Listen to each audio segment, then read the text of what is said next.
defense and interior.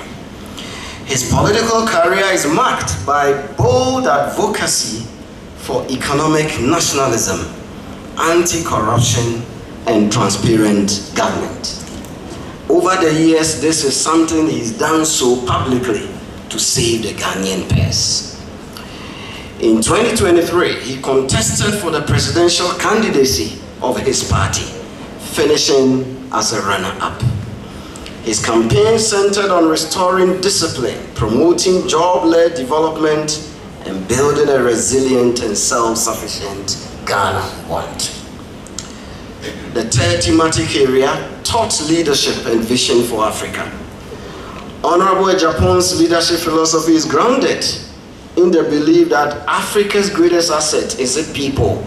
And that is why when we invited him, he said, look, I will block half of my day just to be with all students. Please, doesn't he deserve a round of applause?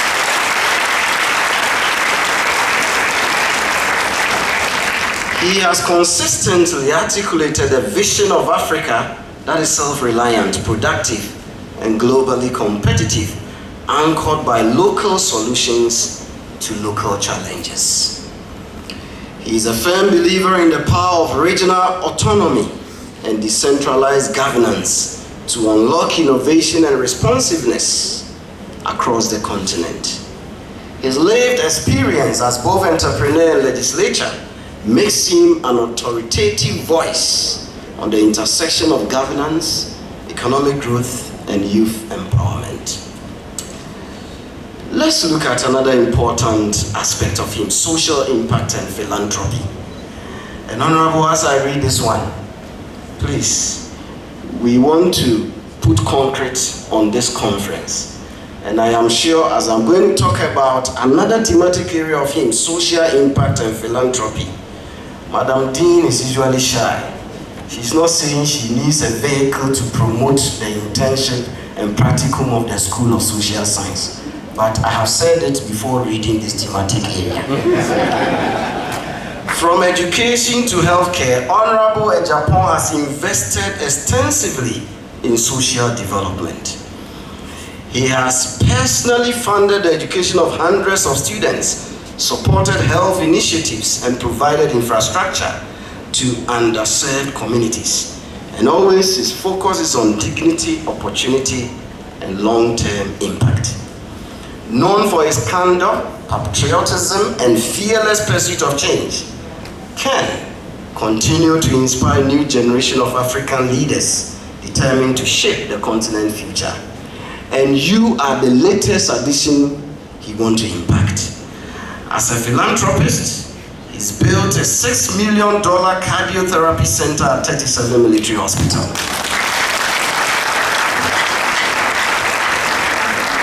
He spent about $300,000 at Konfanochi Hospital providing hospital beds, wheelchairs, and fixing broken down schools. He provided Tamale Teaching Hospital with a 1,000 megawatt capacity generator.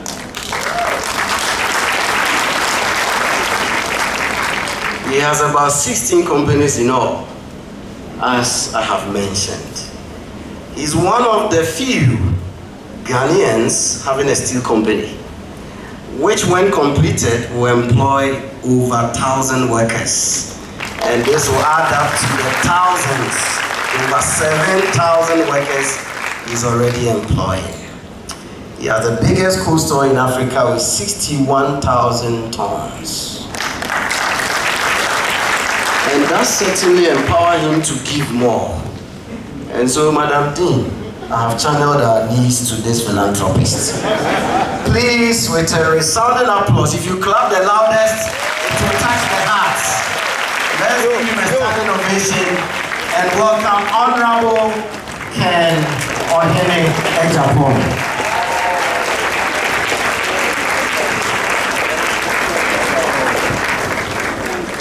Thank you. Please have a seat. I begin by acknowledging Professor Mavis Dakunjeke, the Dean of Social Sciences, for her unwavering leadership. Professor Joseph Autori Yaro, chairperson and provost of the College of Humanities. For you to see how lucky you are to be here today.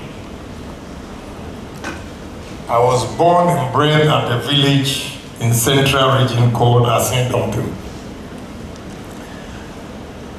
I went to St0rm College from that village. From there to Winneba 6th-form, and after 6th-form, I went to Germany. In Germany, I was washing plates and also cleaning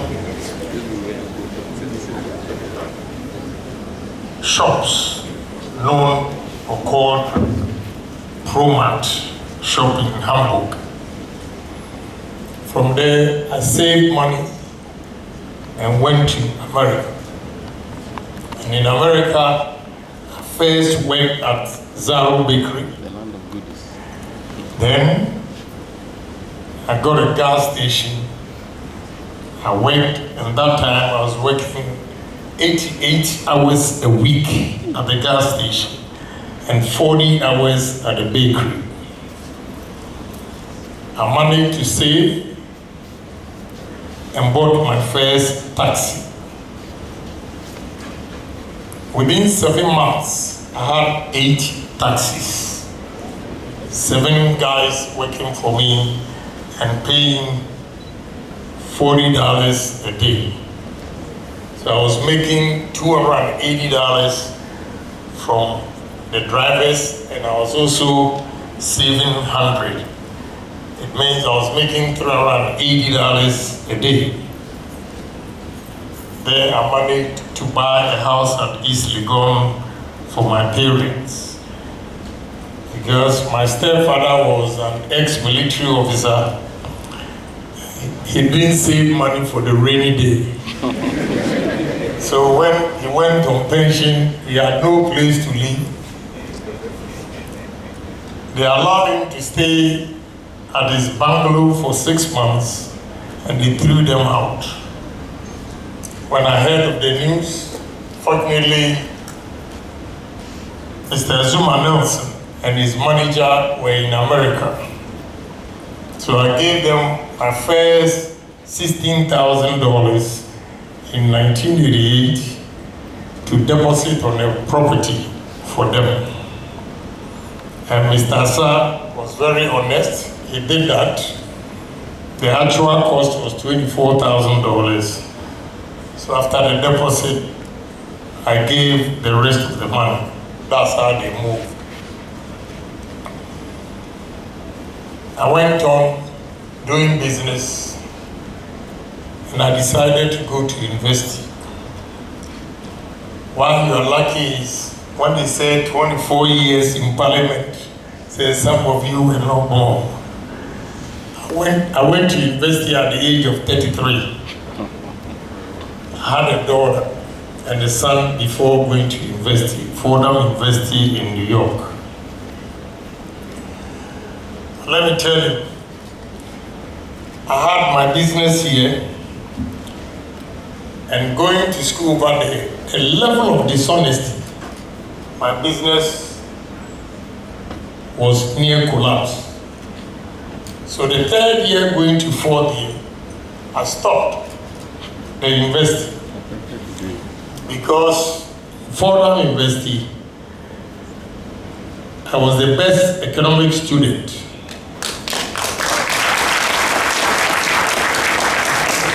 So my professor introduced me to a company called Smith-Barney.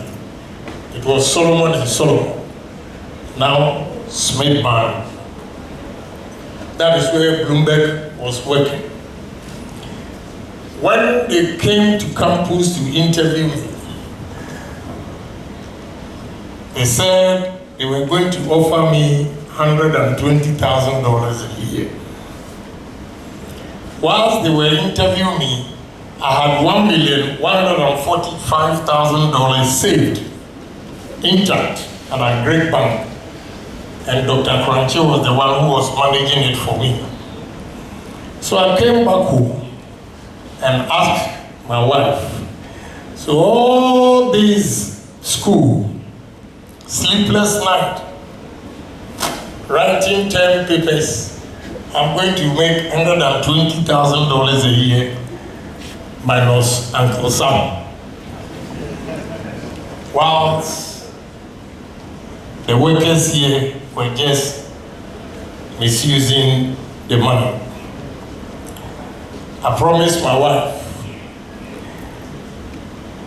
I'm going to manage my business in Ghana, and trust me, one day I will employ doctors, masters, first degree personalities to work for me, and have done exactly that.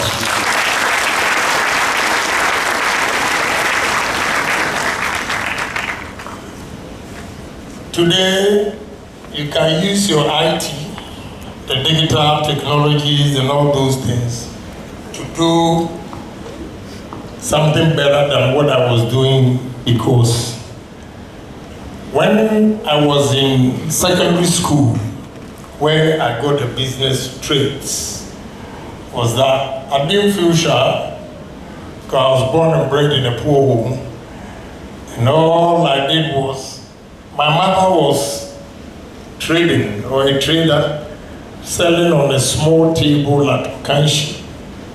So on vacations, I would just go and select some of the items and put it on the board and walk from Okanshi to Agboblushi, walk Okanshi to Kokomemle. And I was hawking on the street. When I see you, I'll show you, yes, pick a chocolate, tatra, nazet, yes, raw.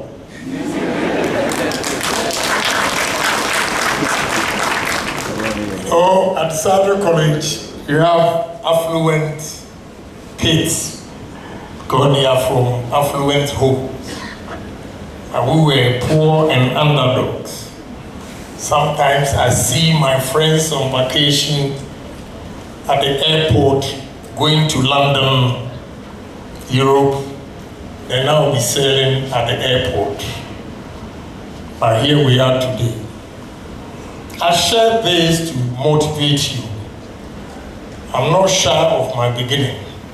I want you to know that I was not born with a silver spoon.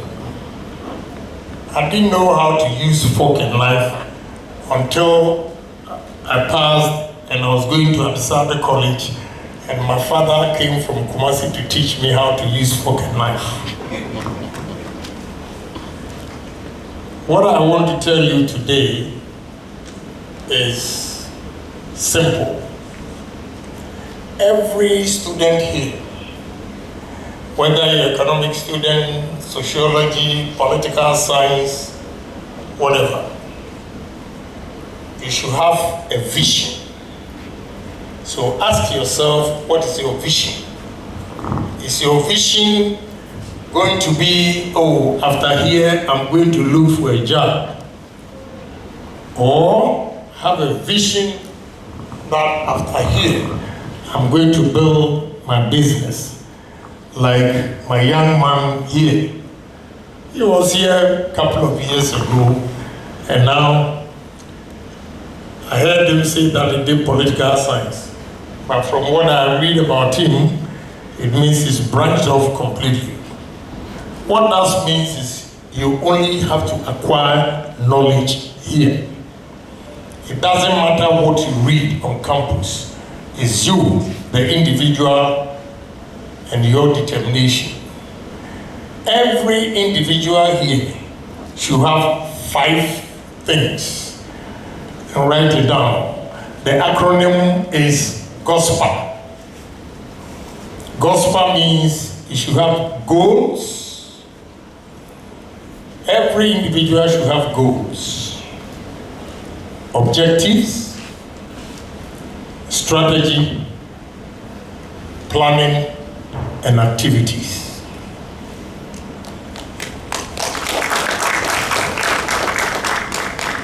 When you have this, you narrow it down. Ask yourself, you are here. What is your vision? Every person present here should have a vision. Your vision into the future. What you want to become after investing. Some of you rise to become managers. Some of you will become entrepreneurs.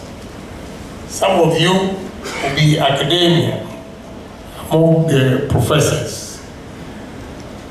But what is your vision? What you want to do? 2, you should have courage. Why do I say courage? You can have all the good ideas. If you are not courageous, you will never be able to implement your vision and dreams. So what I say to young men and women present here is that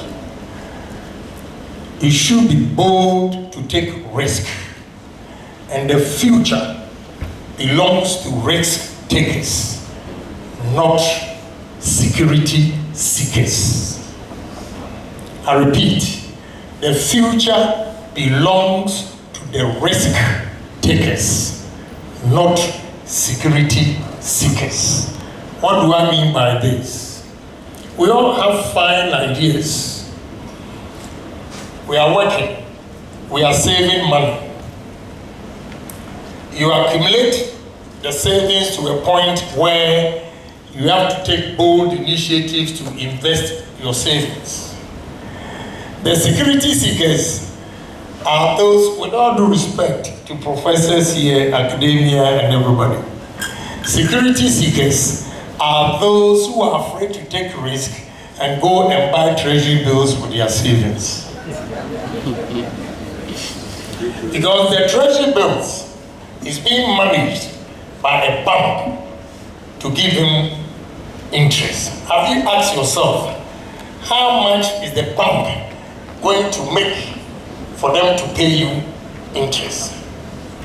The risk taker is the one who will set up the business, whether win or lose, and make more money compared to the one who relies on treasury bills. So you should have courage and say to yourself, sky is the limit. Down the consequence. I'm going to invest this money. If I win, so be it. If I lose, life still goes on. Such people become entrepreneurs. That is where your topic comes in. Creative minds. Creative minds. So if you want to be creative, then you have to take risk. Now let me give you these fundamentals before I even continue with this. First, as students here, you all come from a home. Parents give you money when you are coming to college. Beginning of your entrepreneurship is when you identify the taste of your colleagues and use your savings to supply them what they need. What do I mean by that? First, whatever money is given to you, you should live a subsistent living and save at least 70% of what is given to you. Don't keep up with the Joneses. What I mean by keeping up with the Joneses is, you are from poor home like myself, and your colleague is from a home that is well known. So when you see him wearing nice clothes, your lender of last resort that parents has remitted to you, you also go and buy what your friend from that rich home is wearing. You are not here to compete with anybody, but to build the future, save the little that parents give you. Fortunately, through digital and technology, when we were hawking on the streets. Today, you can sit in your comfort room and order hair products. The ladies, sit on your comfort room, go on internet, order hair products, and begin to sell to your colleagues. Initially, you wouldn't know how beneficial it would be to you. Sometimes it is not the profit that you make, but the experience that you get from that attitude you have adapted. Again, young men, not only the women, the young men, you can go on internet, order from China or anywhere, sneakers, low-cost watches, because you are students, you don't need to wear expensive watch, and begin to sell to your colleagues. By the time you come out of college, you will have a capital that your friend who was buying from you do not have. Again, it doesn't come on a silver platter. You have to be hardworking. Without that, you are not going to make it. We have colleagues who work for 40 hours and they are content. If you want to be an industry leader, you have to work more than 40 hours, no doubt about it. I gave an example where my normal job at the bakery was 40 hours. I took the gas station job as a pump attendant. And friends who were going to parties during the weekend, I took their shift. And in the long run, my senior who introduced me or gave me that job, I bought him a Cadillac. Because he didn't have anywhere to go. He spent most of his time going parties, enjoying himself. You have to postpone your spending today for tomorrow. That is the savings. And your savings, when you have accumulated enough, be bold to invest it. And one key area to success is integrity. You have to be honest in your dealings. If you are dishonest, you might have the power today to dupe people, but eventually, all what you have acquired illegally, you will lose it. But if you are honest, wherever you are, people will knock at your door because they believe in you. I'll give you one practical example. I bought this plastic company. It's called Platinum Plastics at the free zones. And I had to meet the suppliers. So they came from Belgium, Dubai. One lady from Belgium told me that I hear you're a very good man, and you are very strong, influential. I want a favor from you. I said, go ahead.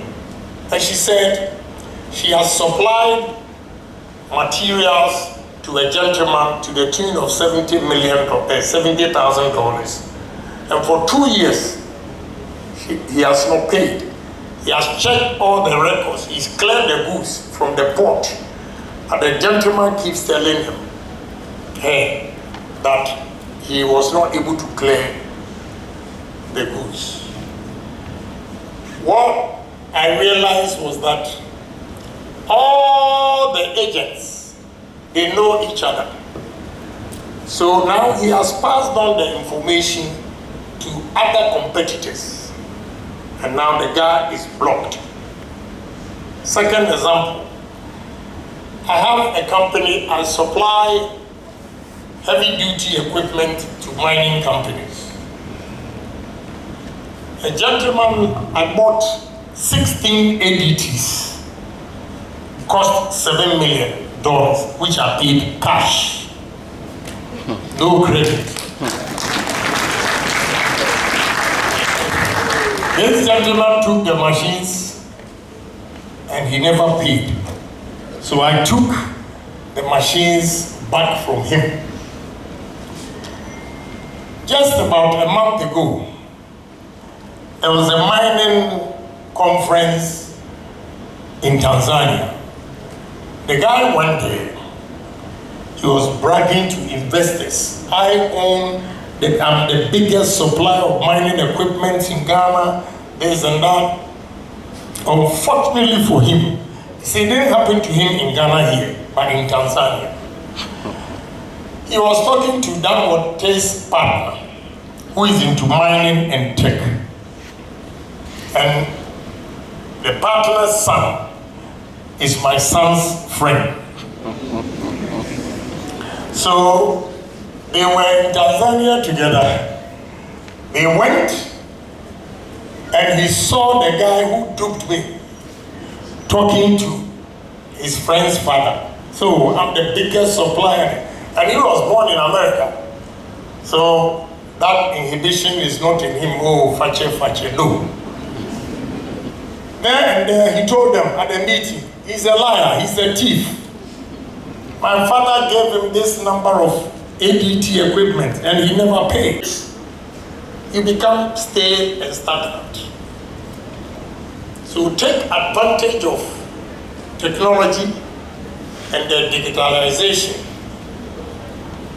You can create your own platform, sell your products.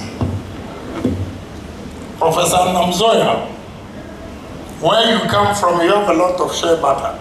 It is not only the book. Go there. What will make you different businessman is that you have the knowledge than us. Those of us who didn't finish the university. Buy the shea butter. Bring it to Accra. I'll give you contact in Botswana, South Africa, and other countries. Students, go on internet, Amazon, Alibaba, take advantage, buy from them. This time, because of technology, digital, you don't even need to travel to China. You just have to source for companies and their products. What is suitable to whatever your vision is, you just order on the internet, which is digital. It arrives. Look at the number of students gathered here. Anyway, clap for yourself. This is the best and the biggest number ever seen, and well attended. Let me thank the organizers before I continue. I'm finishing. You know, it's been too long, but I have to share it with them. So, take advantage of digitalization. Don't sit back. This time is very easy. When you are doing business, I sit here. My wife is in America. She had to go for a week. On her phone, she's monitoring what is going on at Ashanti Steel and Platinum Plastics.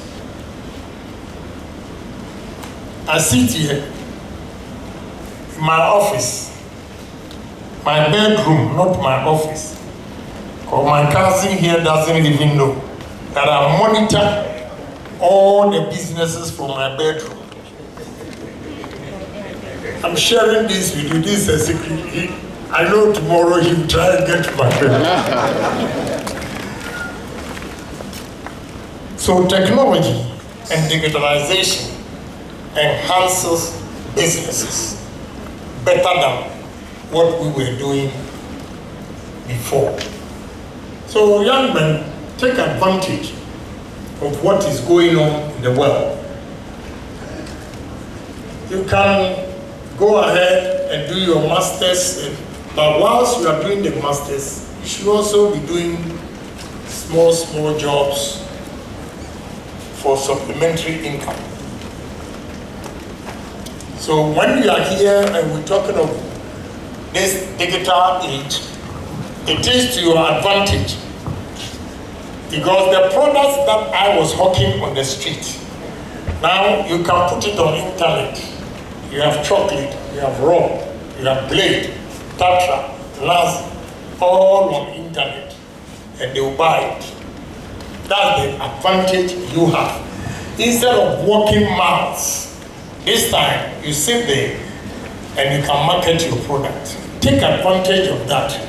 Be creative. Don't sit there and wait for your parents to give you money every day. So this topic, I thought of it carefully, and all I said to myself, summarize it, say that digital made business easy.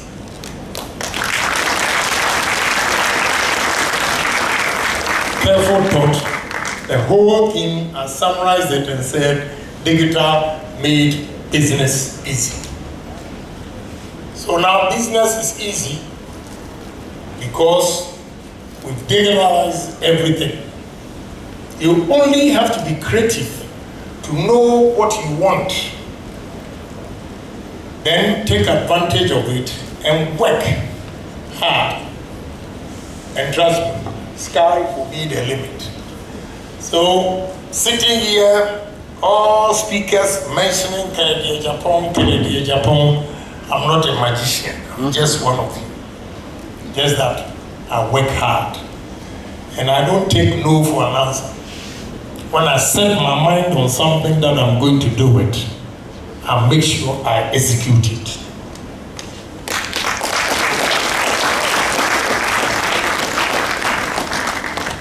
So I'll end here by encouraging you that if Agyapong has made it, you at the age of 20, 22, in the universities, you can do better than Agyapong.